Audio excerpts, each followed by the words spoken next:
오늘 말씀은 여러분이 잘 알고 계시는 지혜의 대왕이라고 하는 솔로몬에 관한 이야기입니다. 솔로몬은 왕이 된 후에 기브온에 있는 산당에 올라가서 하나님께 일천 번제를 드렸습니다. 그래서 솔로몬 일천 번제라고 그러면 여러분들이 잘 알고 계시는 내용이지요.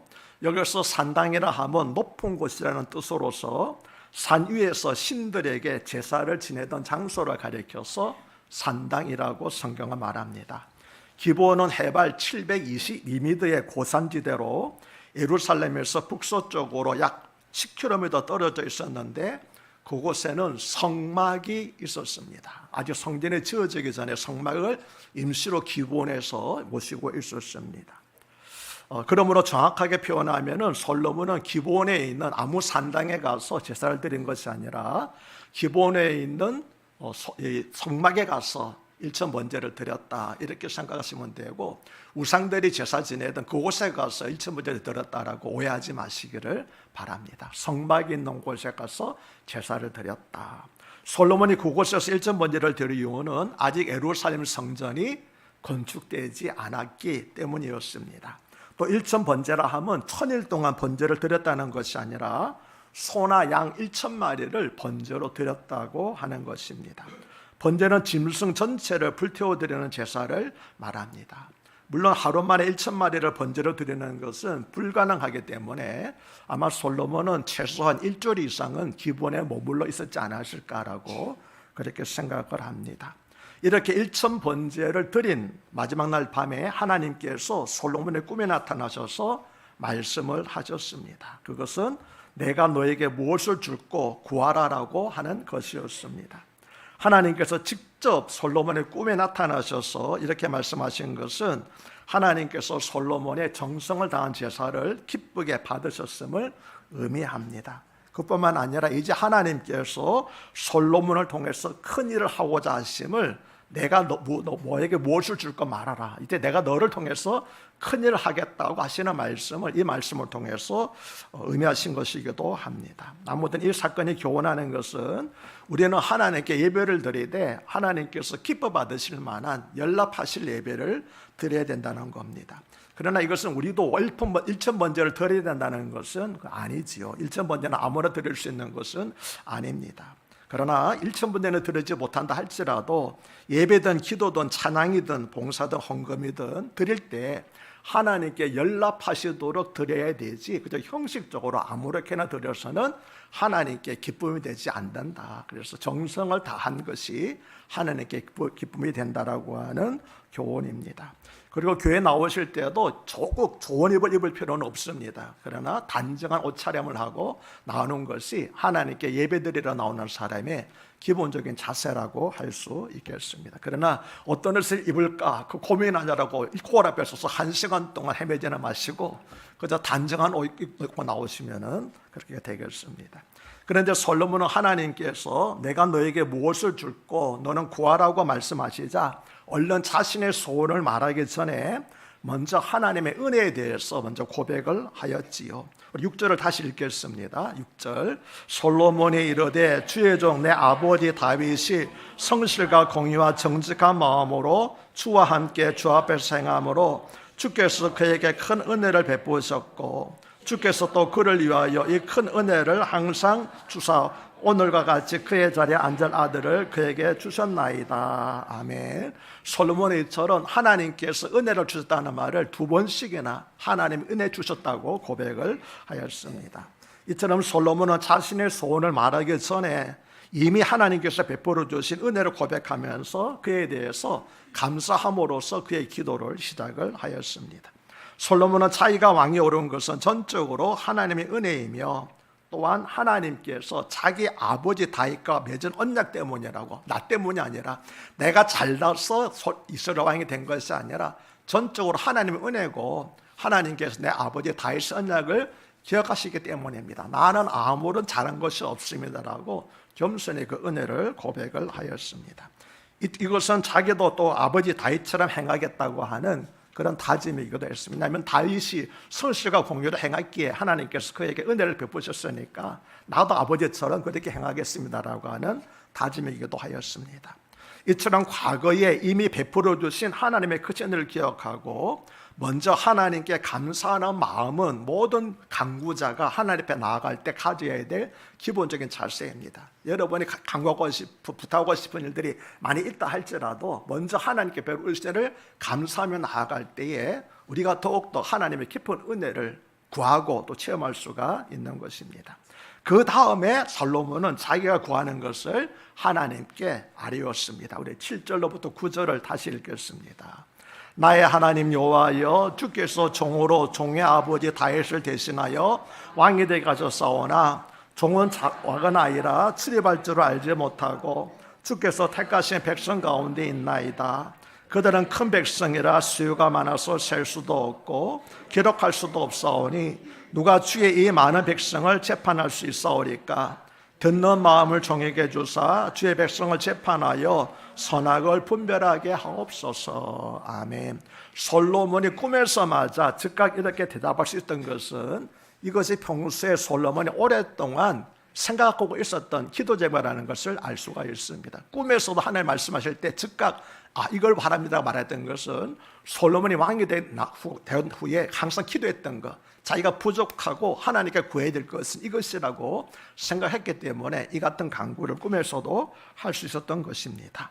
그러면 솔로몬은 하나님께 무엇을 구했습니까? 흔히 지혜라고 말합니다. 그러나 틀린 것은 아니지만 정확한 대답도 아닙니다. 왜냐하면 솔로몬이 구한 것은 듣는 마음이었기 때문입니다. 히브리어로는 레부 쇼메아라고 되어 있는데 레부 쇼메라는 것은 듣는 심장이라고 하는 그런 뜻입니다. 다시 말하면 솔로몬은 심장으로 들을 수 있기를 하나님께 요구한 것이었습니다. 그런데 우리가 예전에 가지고 있던 기억 한글 성경은 이 듣는 마음을 지혜라고 번역했기 때문에 여러분들이 솔로몬이 구한 것이 지혜라고 생각하는 것은 여러분의 잘못은 아닙니다.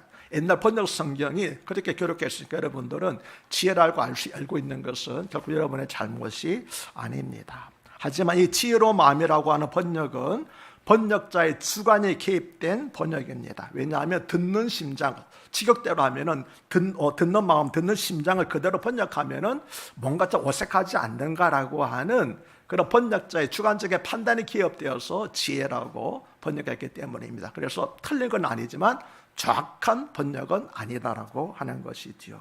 그러면 솔로몬이 하나님께 구한 듣는 마음은 무엇을 듣는 것을 말할까요? 하나님의 음성을 듣는 것을 말하는 것일까요? 물론 하나님의 음성을 듣는 것은 무엇보다도 중요합니다. 그러나 여기서 솔로몬이 하나님께 구한 듣는 마음은 하나님의 음성이 아니었습니다. 그러면 솔로몬은 무엇을 듣기를 원했습니까? 11절을 보면은 이에 하나님이 그에게 이르시되 내가 이것을 구하도다. 자기를 위하여 장수하기를 구하지 아니하며 부도 구하지 아니하며 자기 원수의 생명을 멸하기도 구하지 아니하고 오직 송사를 듣고 분별하는 지혜를 구하였으니라고 말씀을 합니다.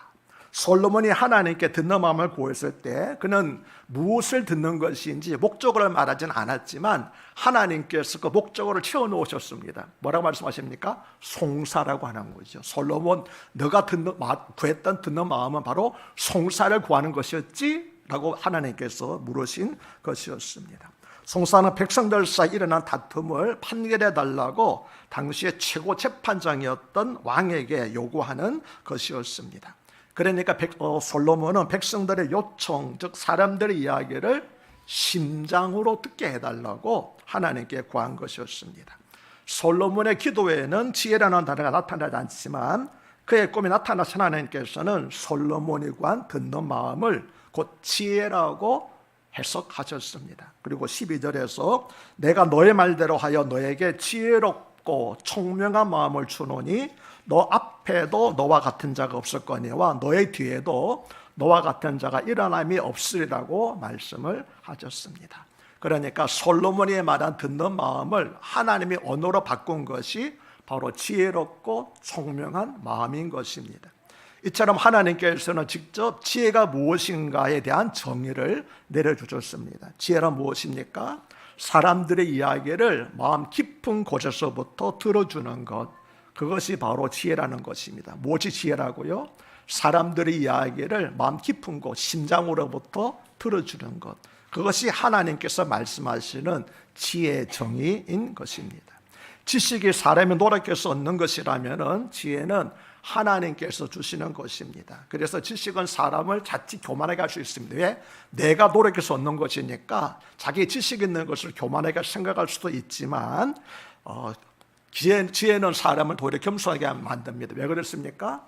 지혜는 하나님께서 주시는 선물이기 때문에 그렇습니다.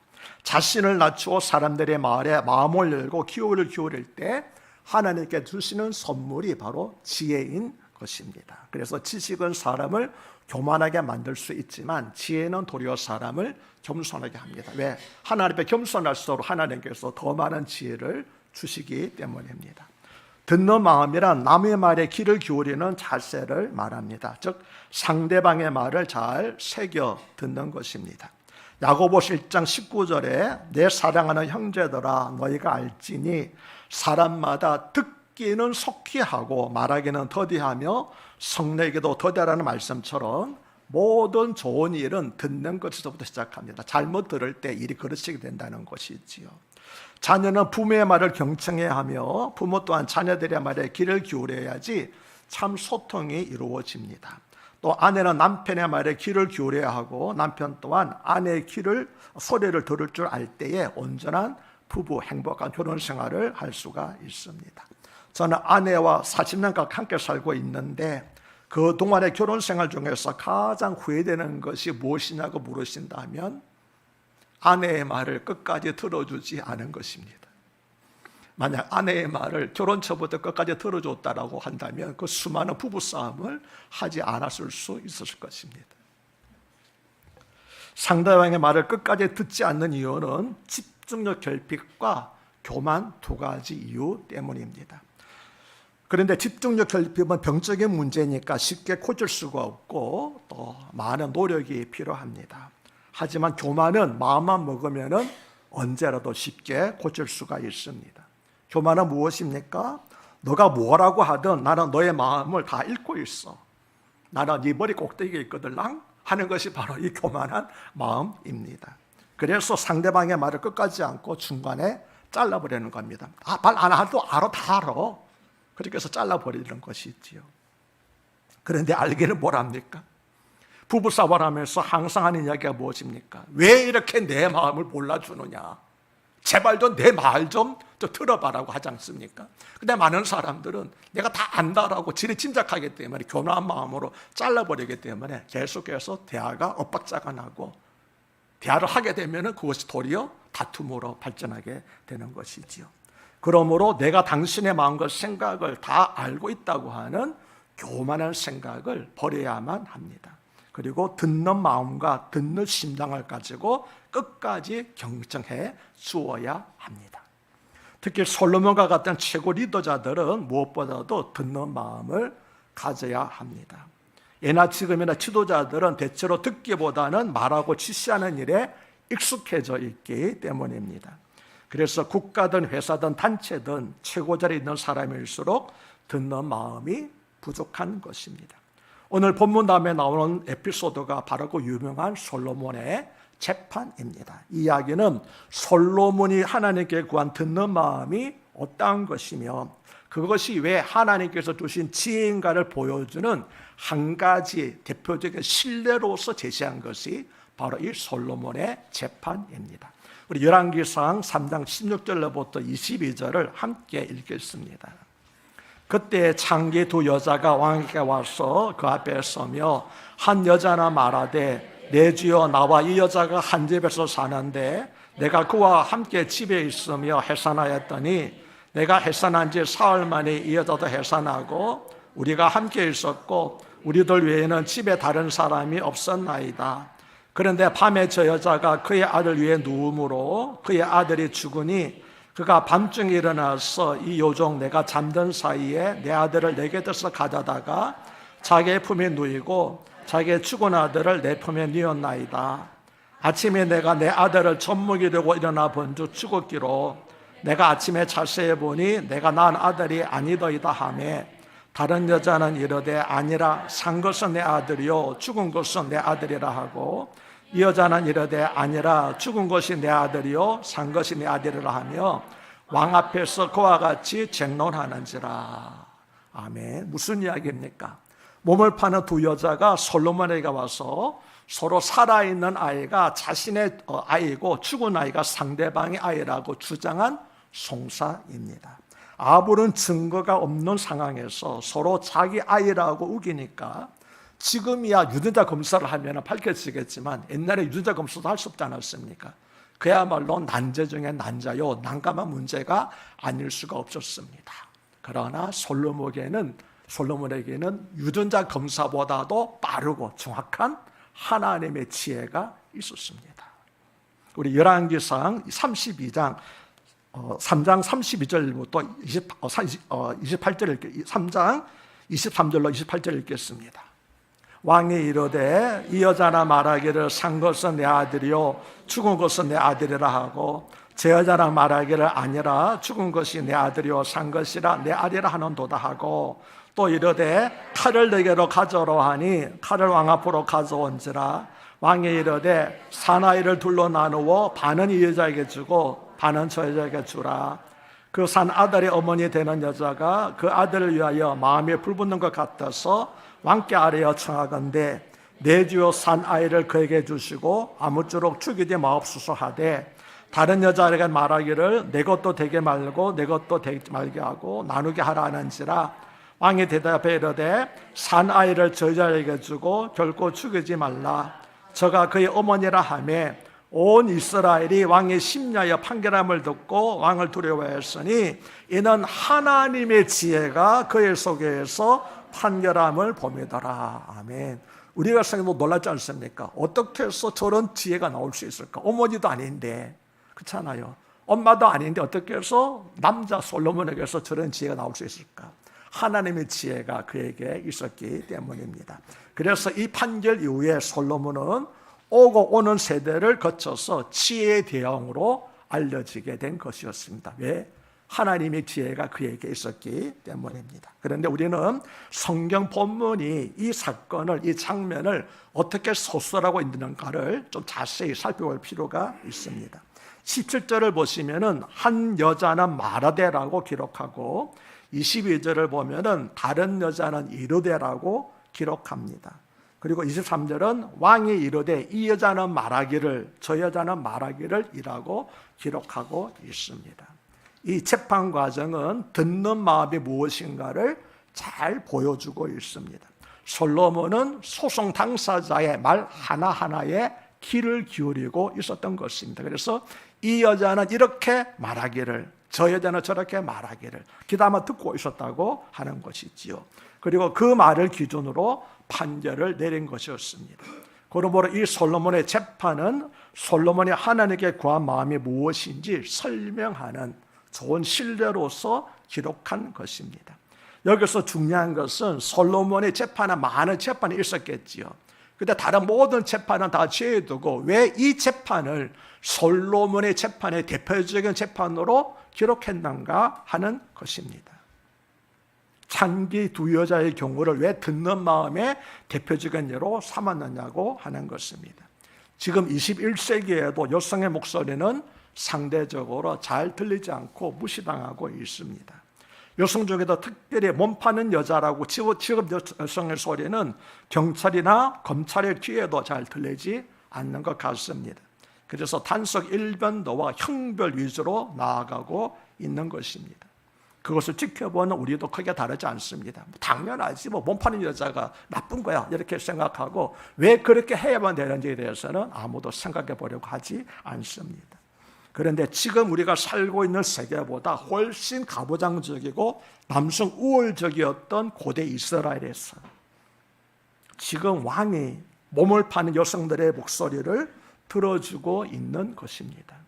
사회 권력 구조상 가장 높은 위치에 있던 왕이 사회 계층 구조에서 가장 말단에 있는 여성들의 소리를 무엇으로요? 심장으로 들어주고 있는 것입니다.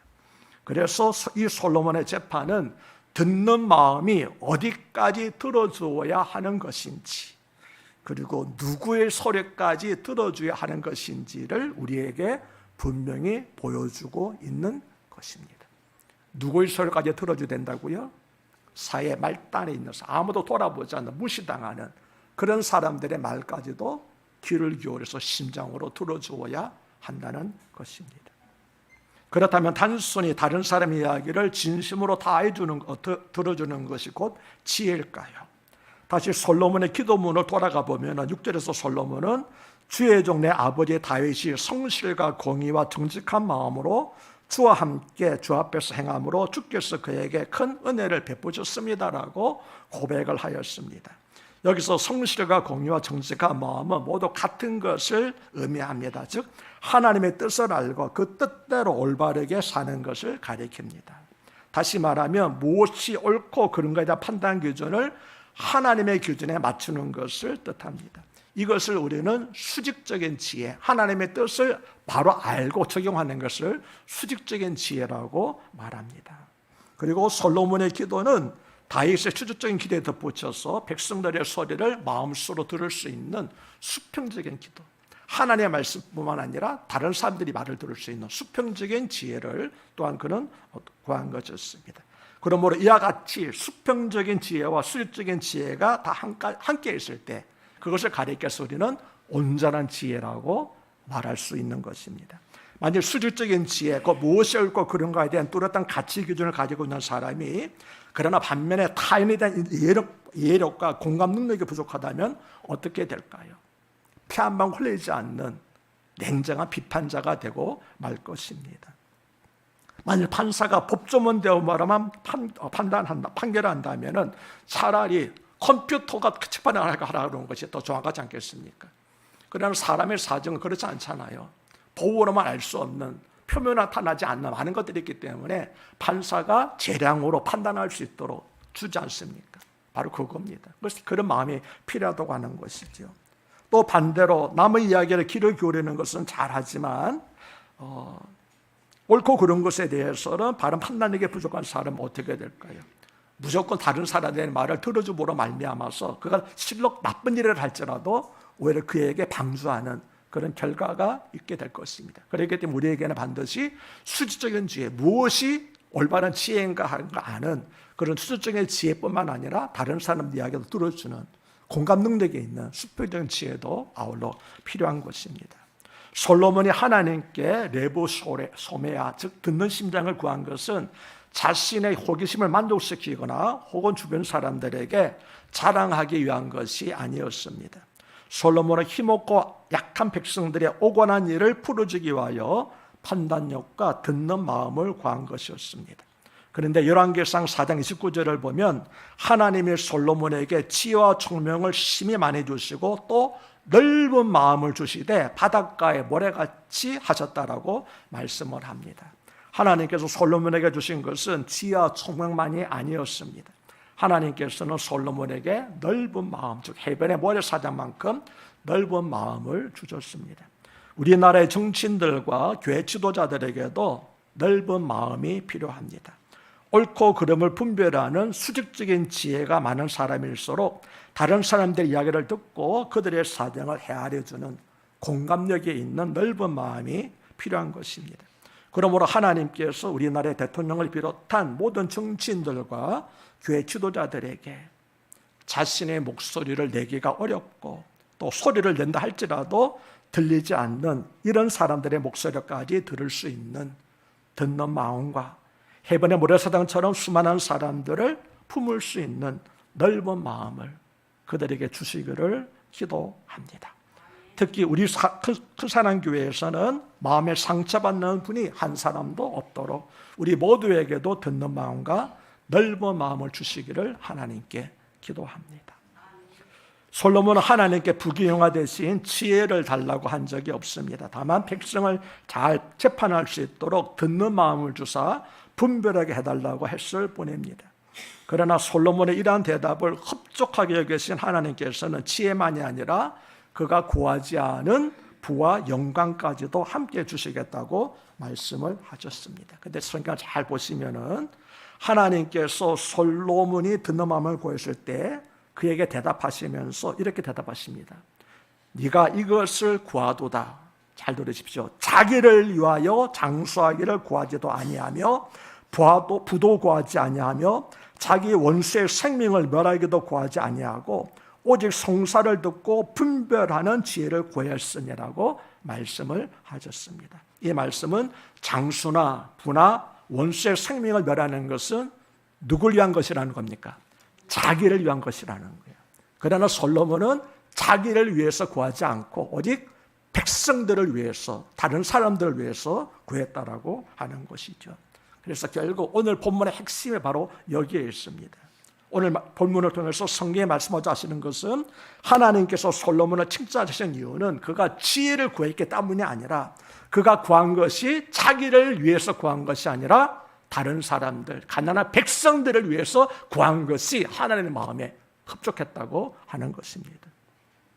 솔로몬이 하나님께 구한 것은 백성들의 올바르게 다스릴 수 있는 듣는 마음과 분별력이었습니다. 솔로몬 당시의 정치 제도는 왕의 말 한마디가 법이고 왕이 죽으라고 하면은 죽는 신령을 했던 그런 시대였습니다. 왕이라면 그 당시 다른 나라 왕들이 다 그랬듯이 날마다 술 마시고 잔치해도 아무도 뭐라고 할 사람이 없는 그런 시대였던 것입니다. 이런 상황 가운데 소원을 말해보라고 하는 하나님의 말씀에 솔로몬은 백성을 올바르게 재판할 수 있는 듣는 마음과 분별력을 달라고 한 것이었습니다. 하나님께서는 솔로몬의 이러한 마음을 곧 지혜라고 보시고 그를 위하여서 그가 구하지 않은 것까지도 구하신 것이었습니다. 이처럼 솔로몬이 모두 백성들의 송사를 위하여서 듣는 마음과 분별력을 구하였기 때문에 하나님께서는 그를 흡족히 여기셨습니다. 그래서 너가 너 말대로 내가 내 말대로 하여 너에게 지혜롭고 총명한 마음을 주느니 너희 앞에서도 너와 같은 자가 없을 거니와 너희 뒤에도 너와 같은 자가 일어남이 없으리라. 내가 구하지 아니한 부귀와 영광도 너에게 주느니 너의 평생의 왕들 중에 너와 같은 자가 없을 것이라고 말씀을 하셨습니다. 이 사건은 참으로 예수님께서 마태복음 6장 33절에서 너희는 먼저 그의 나라와 그의 일을 구하라. 그리하면 이 모든 것을 너에게 더하시라는 말씀에 신뢰라고 할 수가 있겠습니다. 그래서 매튜 헬러라고 하는 주석가는 이 사건을 설명하면서 솔로몬이 지혜를 얻은 것은 그가 그것을 구했기 때문이고 솔로몬이 재물을 얻은 것은 그가 그것을 구하지 아니었기 때문이다라고 하는 놀랍고도 유명한 말을 하였습니다. 지혜를 얻은 것은 그가 구했기 때문이고 재물을 얻은 것은 구하지 않았기 때문에 그가 구하지 않은 재물까지 하나님께서 주셨다고 하는 것이지요. 열왕기상 28절은 온 이스라엘의 왕이 심야에 판결함을 듣고 왕을 두려워하였으니 이는 하나님의 지혜가 그의 속에서 판결함을 보이더라고 말씀을 합니다.